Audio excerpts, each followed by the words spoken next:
बिलावल भुट्टो जरदारी साहब कैटेगोरिकली कहते हैं महंगाई लीग। उन्होंने कहा वोट को इज्जत भी नहीं देनी आती, गवर्नेंस भी नहीं करने आती, ये महंगाई लीग बन चुकी है। बिलावल भुट्टो जरदारी साहब अगर पाकिस्तान का आइन समझें तो काबीना जो है वो कलेक्टिवली रिस्पॉन्सिबल होती है और हर वजीर काबीना के हर फैसले का जिम्मेदार होता है। अगर बिलावल भुट्टो जरदारी साहब को उस हुकूमत के किसी फैसले से इख्तलाफ था तो बहुत अच्छा होता कि आज वो महंगाई लीग का ताना मारने की बजाय उस वक्त इतनी अखलाकी जुर्रत का मुजाहरा करते कि वो काबीना से इस्तीफा देकर अपने असूली मौकफ को अवाम के सामने पेश करते।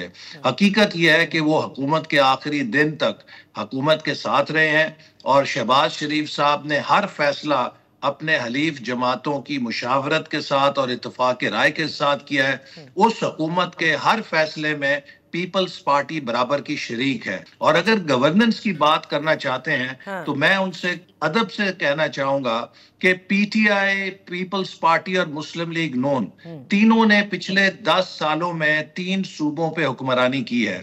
क्या पीपल्स पार्टी पाकिस्तान के अवाम को कह सकती है कि हम पाकिस्तान को कराची जैसा कर देंगे? क्या पीटीआई पाकिस्तान के अवाम को कह सकती है कि हम पाकिस्तान को पेशावर जैसा कर देंगे?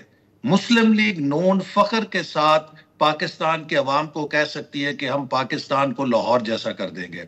तो लिहाजा गवर्नेंस किसकी कैसी है ये सब कौम के सामने है कि किसने अपने दौर में कितने तरक्याती मंसूबे बनाए, किसने मुल्क की अवाम की खुशहाली के लिए काम किया। लिहाजा ये तकरीरों के साथ अवाम के दिलों को नहीं बदला जा सकता।